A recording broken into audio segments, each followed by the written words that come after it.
எல்லாருக்குமே நமக்கு நம்மள புடிச்சவங்க கிட்ட பேசணும்னு ஆசை. ஆனா, அவங்க பிரிஞ்சு போயிருக்காங்க. ரொம்ப தூரத்துல இருக்காங்க. ரொம்ப நாள் ஆச்சு அவங்க என்கிட்ட பேசி. இந்த மாதிரி ஒவ்வொருத்தருக்கும் ஒவ்வொரு மாதிரியான கவலைகள் இருக்கும், ஏக்கங்கள் இருக்கும். அந்த மாரி இருக்கும் பட்சத்துல நாம அவங்க கிட்ட எப்படி கம்யூனிகேட் பண்றது? அப்படிங்கிறத பத்தி தான் இந்த வீடியோ பார்க்குறோம். ஸோ இந்த வீடியோல நெறைய டைம் நம்ம வந்து இந்த சேனல்ல பேசியிருப்போம். டெலிபதி, விசுவலைசேஷன், அதுக்கப்புறம் தாட்ஸ் பவரு, பாசிட்டிவ் திங்கிங் இந்த மாதிரி நெறைய பேசியிருப்பேங்க. ஆனா, நெறைய பேர் வந்து சக்சஸ் ஆகுறாங்க. ஐ மீன் பாதி பேர் சக்சஸ் ஆகுறாங்க. பாதி பேர் வந்துட்டு அதுல சக்சஸ் ஆகறதில்ல. அதுக்கு என்னென்னலாம் காரணம் அப்படிங்கிறத பத்தி தான் இன்னும் டீட்டெயிலா பார்க்க போறோம். ஸோ வந்து நம்ம சக்சஸ் ஆகாம இருக்கிறவங்களுக்கும் கொஞ்சம் ட்ரை பண்ண சொல்லி சக்சஸ் பண்ண வைக்கணும் அப்படிங்கிறதுக்காக தான் இந்த வீடியோ.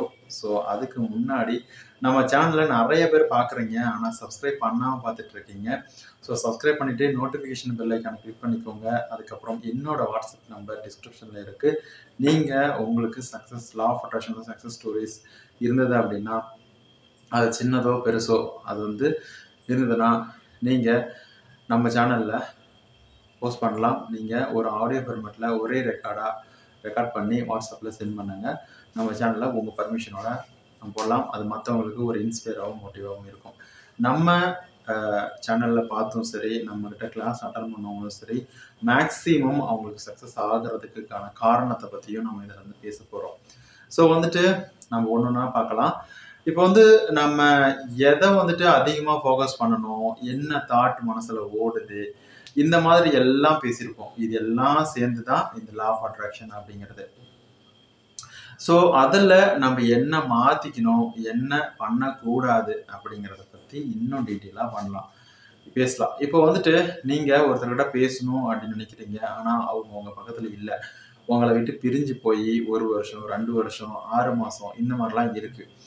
அதாவது இது யாருக்கெல்லாம் ஒர்க் ஆகும் அப்படின்னா, உண்மையிலேயே உங்கள் மேலே அன்பு வச்சு பாசமாக பழகி, அதாவது உங்கள் விட்டு பிரிய முடியாத பட்சத்தில் பிரிஞ்சு போயிருக்காங்க.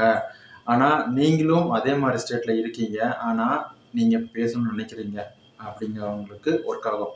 அதாவது நீங்கள் வந்துட்டு உண்மையான அன்பு பாசம்லாம் வச்சிருந்தீங்க முன்னாடி. ஏதோ ஒரு சின்ன சண்டையில், அதாவது தவிர்க்க முடியாத ஒரு விஷயத்துல நீங்கள் ஒரு கோபத்தில் பேசுனதுனால அவங்க உங்களை விட்டு பிரிஞ்சு போயிட்டாங்க. ஆனால் நீங்கள் அவங்கக்கிட்ட பேசணும் அப்படின்னு ஆசைப்படுறீங்க அப்படின்னு வச்சுக்கோங்களேன். அவங்களுக்கு இது ஒர்க் ஆகும். அதாவது உண்மையாக அப்படி பழகினவங்க, அதாவது பொய்யா பழகிட்டு வேணும்னே சண்டையை உருவாக்கிட்டு நம்ம வந்துட்டு இதை ஒரு பிரச்சனையாக பெருசு பண்ணி அவங்க ஒருத்தரோட மனசை இன்னொருத்தவங்க கஷ்டப்படுத்தி அதன் மூலமாக பல வார்த்தைகளை வாங்கிட்டு அதுக்கப்புறம் பிரிஞ்சு போகிறாங்கல்ல, இது வந்து இன்டென்ஷனலாக உருவாக்குனது. ஸோ இவங்களுக்கு ஒர்க் ஆகாது. இவங்களை பற்றி நம்ம பேச வேண்டாம். உண்மையாகவே பாசம் வச்சுருக்காங்க அப்படின்னா அவங்கள பற்றி பேசலாம். சரி, இந்த மாதிரி இருக்கிறவங்களுக்கு என்னென்ன மெத்தட்ஸ் ஒர்க் ஆகும் அப்படின்னா, டெலிபதி ஒர்க் ஆகும், விசுவலைசேஷன் ஒர்க் ஆகும். பாஸ்டில் நீங்கள் சந்தோஷமாக இருந்தீங்க, அதாவது ஒருத்தங்க மேலே இன்னொருத்தங்க அன்பாக, அதாவது ரொம்ப கம்ஃபர்ட்டாக ஃபீல் பண்ணியிருப்பாங்க. ரொம்ப பிடிச்சி போய் ஒரு நிம்மதியாக இருக்கடா இவங்ககிட்ட பேசினா அப்படின்னு இருக்காங்க பார்த்தீங்களா, அவங்களுக்கு எல்லாமே இந்த மாதிரியான விஷயங்கள் நடக்கும். அதாவது மேக்ஸிமம் லா ஆஃப் அட்ராக்ஷன் நம்மளோட ஸ்டூடெண்ட்ஸ்க்கு என்கிட்ட ட்ரைனிங் எடுக்கிறவங்க இல்லை என்கிட்ட சஜஷன் கேட்குறவங்க எல்லாத்துக்குமே நான் என்ன ப்ரிஃபர் பண்ணுவேன் அப்படின்னா, நைட் டைம் தான். மேக்ஸிமம் நைட் டைம் தான் நான் வந்து ப்ரிஃபர் பண்ணுவேன். ஏன் அப்படின்னா அவங்க மனசு அப்போ தான் ரொம்ப அமைதியாக இருக்கும். தேவையில்லாததெல்லாம் சிந்திக்காது. அப்படியே யோசனைகள் வந்தாலும் உடனே அதில் வந்து வெளியே வர்றதுக்கான மன அமைதி அந்த நைட் டைமில் தான் இருக்குது. சரிங்களா? அதுக்கப்புறமா அந்த திங்கிங் பண்ணிவிட்டு நீங்கள் ஜஸ்ட்டு தூங்குறீங்க அப்படின்னா அதாவது திங்கிங் பண்ணதுக்கு அப்புறமா நீங்கள் எந்த ஒரு முக்கியமான வேலையோ இல்லை மைண்டை டைவர்ட் பண்ணுற மாதிரியான வேலையெல்லாம் பண்ணுறதில்ல. ஸோ நைட் டைம் தான் வந்துட்டு ரொம்ப எஃபெக்டிவாக இருக்கும் உங்களுக்கு. ஸோ அதை மாதிரியான மெத்தட்ஸ்லாம் நைட்டில் பண்ணுங்கள். ஓகே. ஸோ அடுத்தது நீங்கள் வந்துட்டு அதிகமான தாட், நீங்கள் வந்து ஒருத்தங்க மேலே பேசணும் அப்படிங்கிறவங்களுக்கு நம்ம டெலிபதி இந்த மாதிரி மெத்தட்லாம் சொல்லியிருந்தோம். அதை பண்ணிவிட்டு அவங்க எப்படி பருப்பாங்க, எப்படி பேசுவாங்க, இதுக்கு முன்னாடி எப்படி சண்டை போட்டாங்க அப்படிங்கிறத பற்றிலாம் நீங்கள் நினச்சிட்டே இருந்தீங்கன்னா கண்டிப்பாக உங்கள் மெத்தட் வந்து ஸ்பாயில் ஆயிரும், நடக்காது. அதுக்கு பதிலாக அவங்க என்ன பேசினாங்க, என்ன மாதிரியான சந்தோஷமான நிகழ்வுகள் நடந்துச்சு, எந்த மாதிரி பாசிட்டிவாக பேசி சந்தோஷப்பட்டோம், பேசி சிரித்தோம், அந்த மாதிரி விஷயத்த நீங்கள் ஞாபகப்படுத்துனீங்க அப்படின்னா உங்களுக்கு ரொம்ப ஈஸியாக சக்ஸஸ் ஆகும்.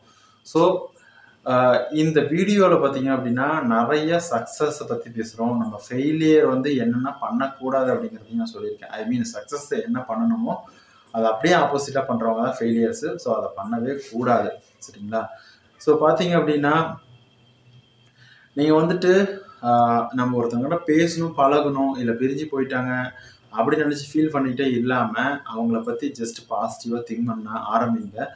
அந்த சின்ன சின்ன விஷயங்கள் கூட, அதாவது சின்ன சின்ன முயற்சிகள் கூட பெரிய விஷயத்தை சக்ஸஸை நோக்கி கொண்டு போகும். சரிங்களா? ஈர்ப்பு விதி அப்படிங்கிறது வந்து நீங்கள் யார் மூலமாக நடக்கும், என்ன நடக்கும், ஏது நடக்கும் அப்படின்னு மனசை போட்டு குழப்பிக்கிட்டு இருக்கிறது மட்டும் கிடையாது. அதை ஜஸ்ட்டு பாசிட்டிவாக திங்க் பண்ணுறது மட்டும் இல்லாமல் ஃபீல் பண்ணிவிட்டு ஜஸ்ட்டு லெட் இட் கோ பண்ணிடுங்க, விட்டுருங்க. அதுக்கப்புறம் எதையுமே நினைக்காதீங்க. ஸோ செகண்ட் தாட் அப்படிங்கிறதுக்கே போகவே போகாதீங்க. ஃபஸ்ட்டு தாட்டை, பாசிட்டிவ் தாட்டை ஜஸ்ட்டு ஸ்டாப் பண்ணுங்கள். அதுக்கப்புறமா உங்களுக்கு நடக்க போகிறது எல்லாமே நல்ல விஷயமா நடக்கும். சரிங்களா? இந்த வீடியோ உங்களுக்கு பிடிச்சிருக்கும் அப்படின்னு நம்புகிறேன். ஸோ லைக் பண்ணிட்டு மற்றவங்க ஷேர் பண்ணுங்கள். என்னோட வாட்ஸ்அப் நம்பர் டிஸ்கிரிப்ஷனில் இருக்குது. உங்களுக்கு டவுட்டோ இல்லை கிளாஸஸ் ஏதாவது வேணும் அப்படின்னாலோ நீங்கள் என்னோட கான்டாக்ட் நம்பரை நீங்கள் கான்டாக்ட் பண்ணலாம். முக்கியமாக சக்ஸஸ் ஸ்டோரிஸை ஷேர் பண்ணுறதுக்காக வாட்ஸ்அப் நம்பரை யூஸ் பண்ணுங்கள். ஸோ ரொம்ப நன்றி. வணக்கம்.